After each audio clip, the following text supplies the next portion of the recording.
Baik, bismillahirrahmanirrahim. Sambil kita menunggu yang lain, kita mulai ya. Assalamualaikum warahmatullahi wabarakatuh. Selamat siang, salam sejahtera bagi kita semua. Semoga teman-teman masih semangat ya. Selamat pagi. Luar biasa. Terima kasih. Baik, kita lanjut ke sesi 4 pada hari kedua, yaitu materi tentang etika praktik dalam manajemen kasus yang akan dibawakan oleh Bapak Dr. Arif Jauhar Tontowi, STMM, dan Bapak adalah dosen pada Pascasarjana Universitas Muhammadiyah Brau. Ya. Untuk perkenalan selanjutnya nanti akan disampaikan Bapak, mohon izin. Ya, baik, untuk itu waktu dan kesempatan kami persilakan kepada Bapak. Bismillahirrahmanirrahim. Assalamualaikum warahmatullahi wabarakatuh. Saya turun ya, Bapak Ibu.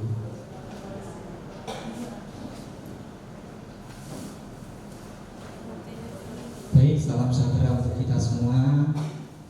Terima kasih DP3AP2KB yang memfasilitasi kegiatan ini. Kelihatan masih ada teman-teman lama, ada juga teman satu kantor,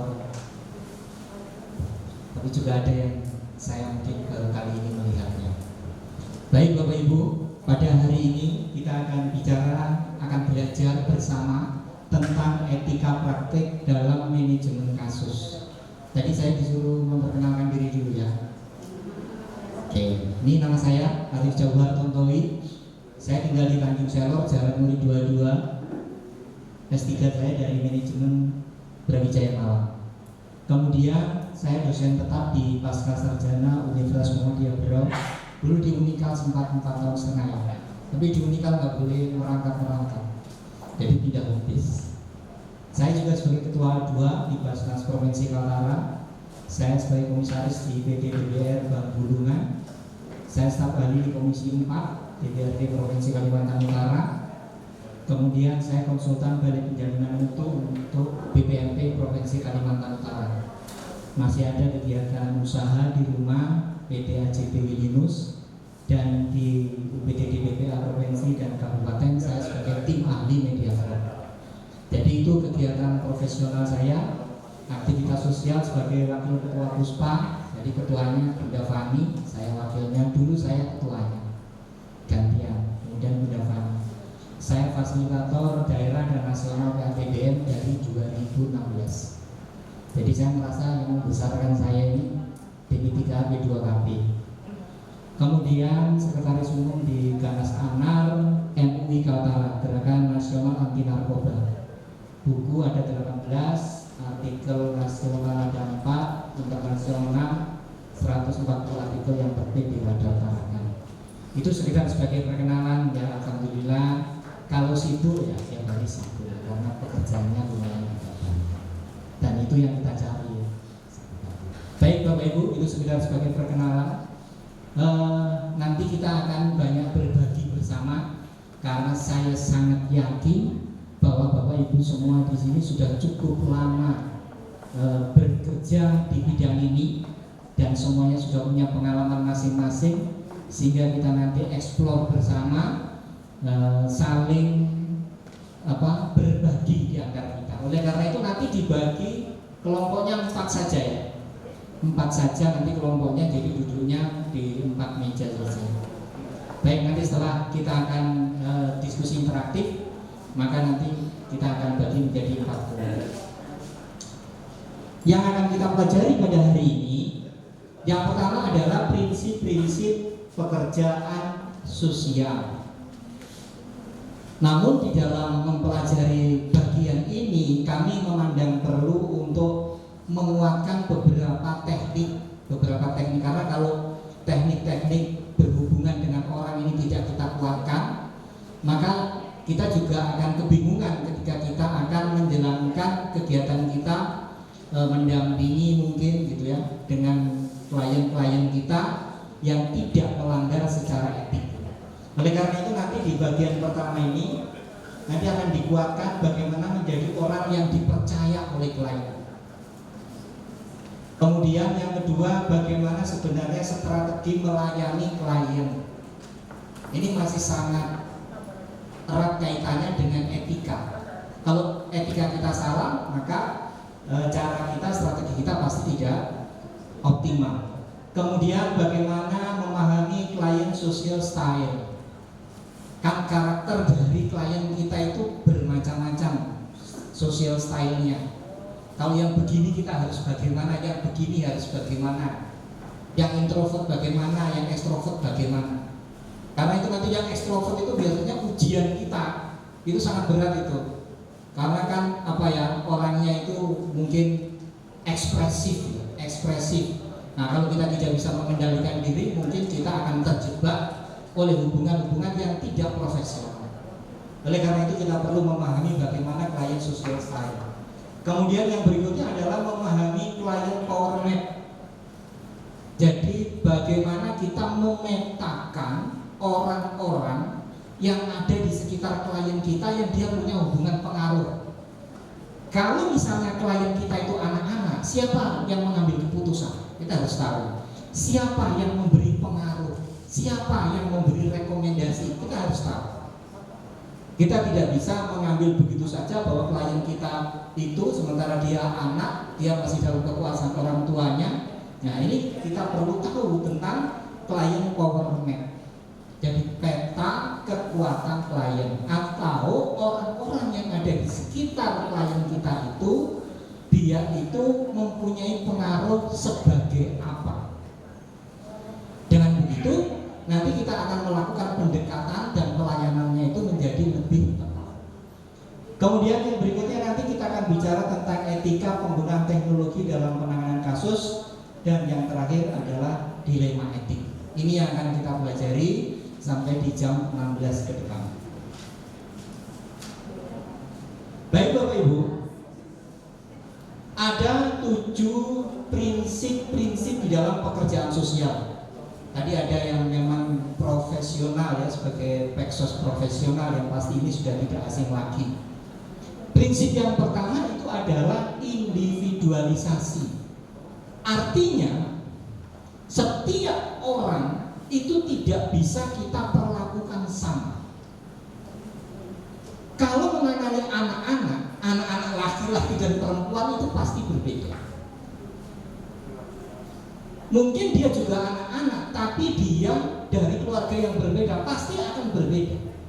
Dan setiap orang itu memiliki, setiap anak itu memiliki keunikan sendiri-sendiri. Sehingga konsep individualisasi itu sebelum kita menangani kasus klien kita harus paham betul, kita selami betul. Ini karakternya seperti apa. Jadi tidak bisa caranya sama, itu tidak bisa. Pasti setiap orang itu memiliki keunikan sendiri-sendiri. Kemudian penerimaan, prinsip yang berikutnya. Kita harus bisa menerima klien kita secara utuh sebagai seorang manusia, sehingga perlakuan kita harus manusiawi, menghargai, menghormati apapun kondisinya dia saat itu. Jadi semuanya kita terima secara total dan secara tulus di hati kita. Tidak boleh melihat ini penampilannya kumal, ini penampilannya begini, kemudian itu akan mempengaruhi sikap penerimaan kita. Itu tidak bisa. Jadi penerimaan kita ini harus secara totalitas melihat sebagai seorang manusia yang utuh dan tidak membeda-bedakan. Kemudian keterlibatan perasaan secara terkendali. Ini yang harus hati-hati. Biasanya kalau kliennya itu perempuan, kemudian yang menangani laki-laki, dia sedang ada kasus, orangnya cantik misalnya, oh dia mau cerai misalnya. Ini perasaan-perasaan kita itu harus terkendali. Jangan sampai ke situ. Kita harus mengukur sikap kita, cara bicara kita, cara kita memberikan perhatian itu harus bertahan secara profesional. Tidak boleh ada perasaan-perasaan pribadi yang bisa ditangkap oleh klien kita, karena itu akan membahayakan hubungan kita menjadi tidak profesional. Kemudian sikap tidak menilai, jangan menghakimi, menjustifikasi, oh kamu salah, oh kamu harusnya begini. Tidak bisa. Kita harus objektif, menilai secara objektif. Kalau ada kebenaran-kebenaran yang harus disampaikan, ya disampaikan. Tapi jangan sampai merasa bahwa dia itu dipersalahkan atau bagaimana. Tidak usah menilai, kita netral-netral saja ketika menghadapi.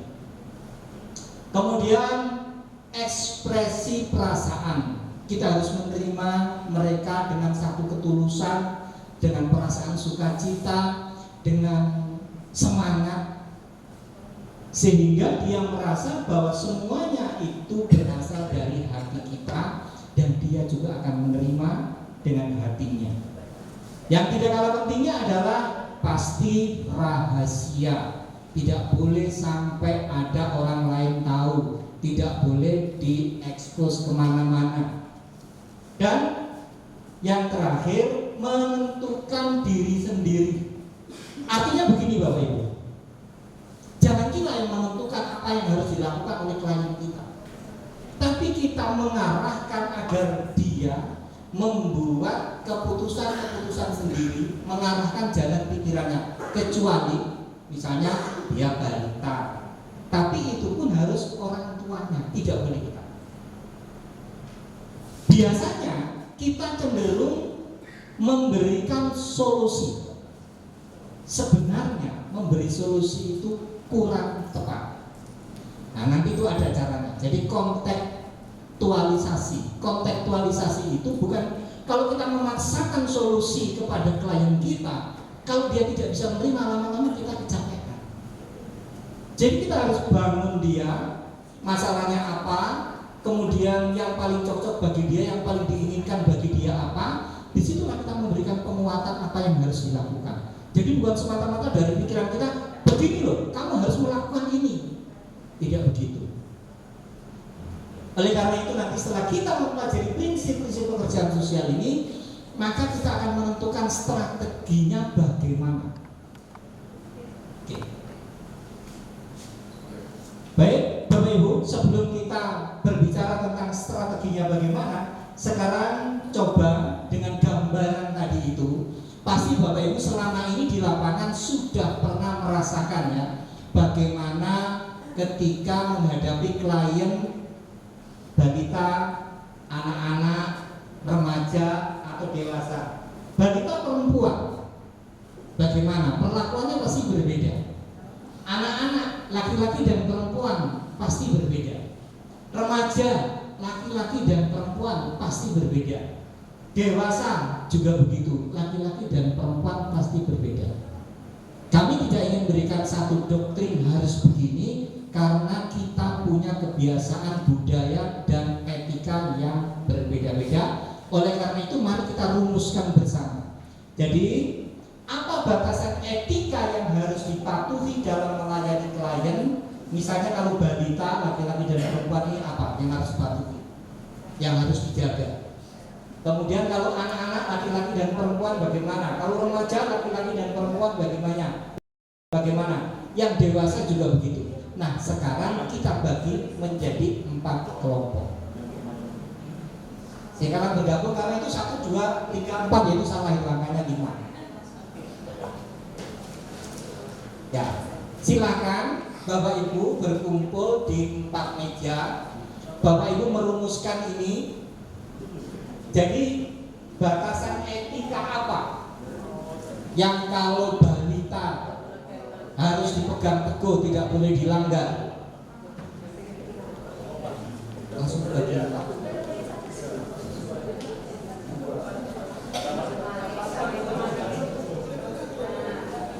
Oke, kami hitung ya. Oh, sudah milih ini. Ya sudah, kalau milih ini 1, ini 2, 3, 4.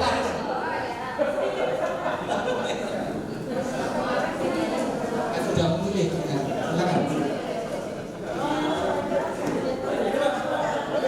Oke ya, Bapak Ibu silakan berdiskusi, membuat rumusan, kemudian nanti akan berkunjung ke meja tetangganya, meja 1, meja 2, meja 3, meja 4.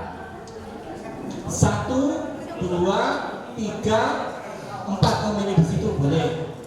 Dan penggolongannya 1 balita. Balita itu nanti dikelompokkan lagi perempuan ya. Oke. Kemudian yang 2 nih. 4. Ini kebanyakan. 4. Tapi kedua aja. Dikurangi 1, kurangi 1, kurangi 1. Gabung ke sana. Dari sana.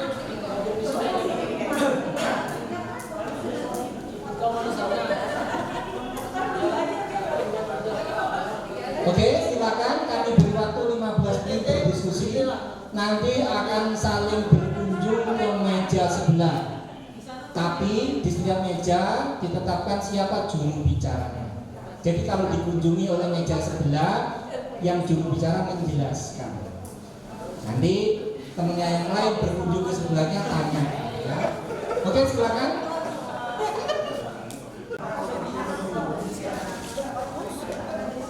Silakan didiskusikan, dirumuskan 15 menit saja.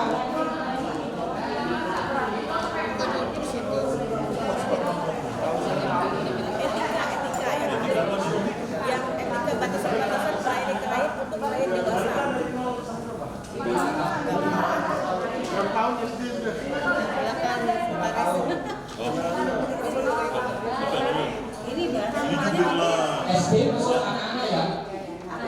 SMP, SMA masuk remaja. Nah, sana di sekarang dewasa, remaja,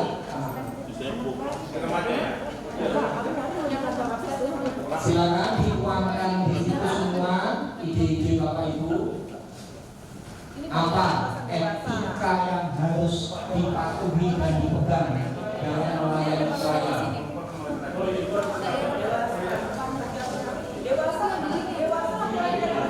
Ya, dewasa laki-laki dan perempuan.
Atau di big thread latihan aku.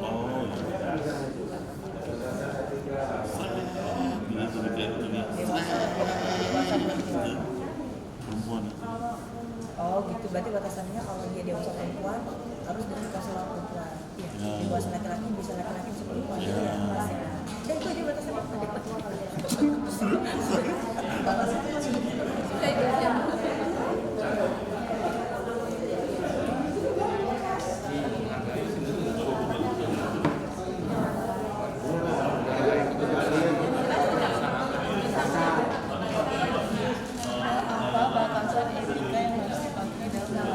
Ditulis kelompok dan anggotanya ya.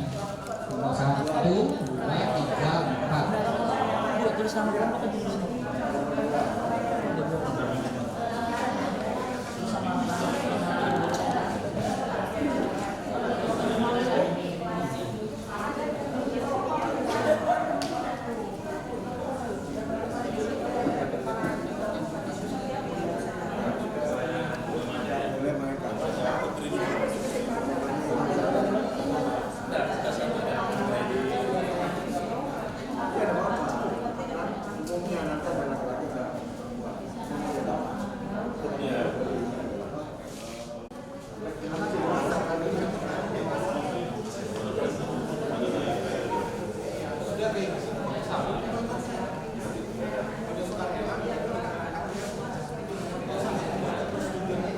Kelompok 3 ditempelkan di sebelah sini ya, di tembok sini.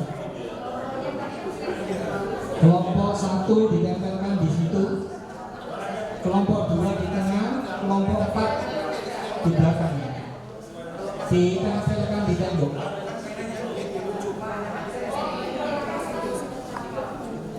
Ya, 1 menit lagi.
Sekarang ditunjuk siapa juru bicaranya yang menjelaskan hasil diskusi.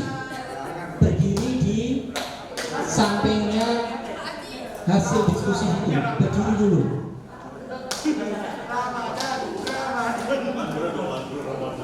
Juru bicaranya silakan berdiri dulu. Nanti saya beri instruksi tugas berikutnya.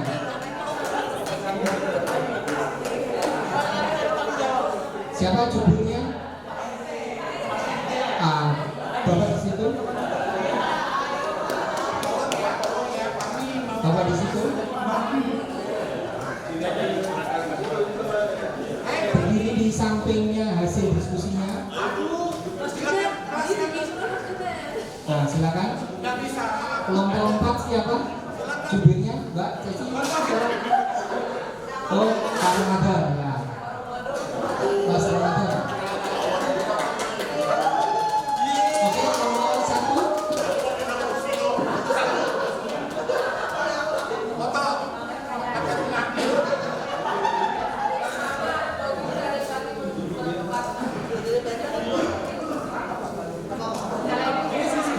Nomor 1 tampilkan.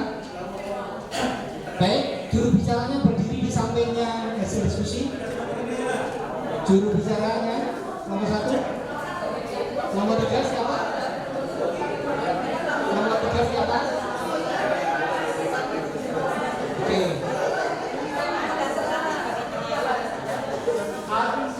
Oke ya. Baik. Kelompok 1 sudah siap? Siapa juru bicaranya? Oke, silakan di sampingnya situ. Kelompok 2 siap, kelompok 3 siap, kelompok 4 siap. Oke.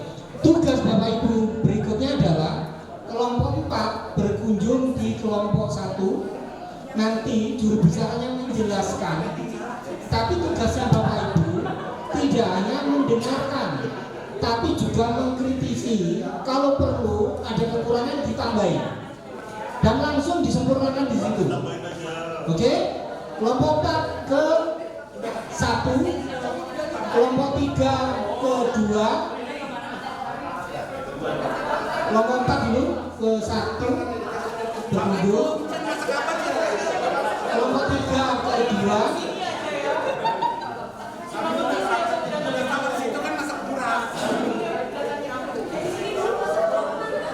kelompok 4 nanti berputar ya. Setiap 5 menit saya bilang selesai maka bergerak berputar ya.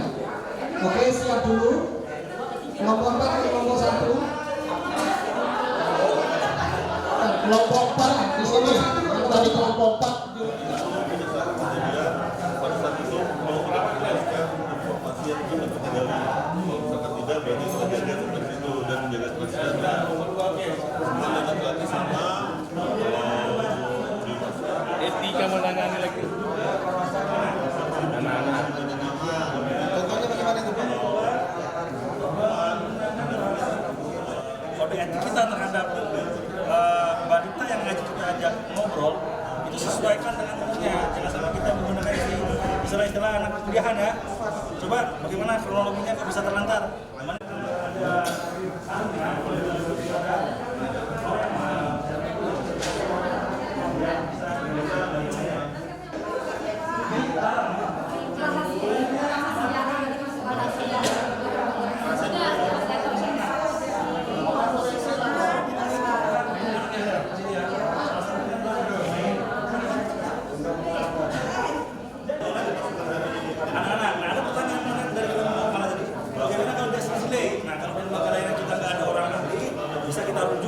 Kemudian membantu kita mendewasa anak.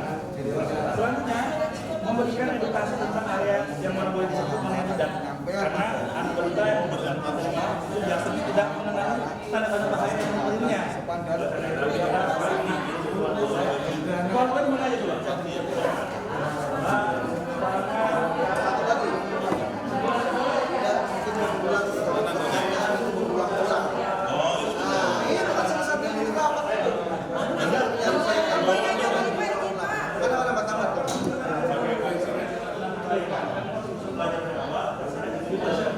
Bukan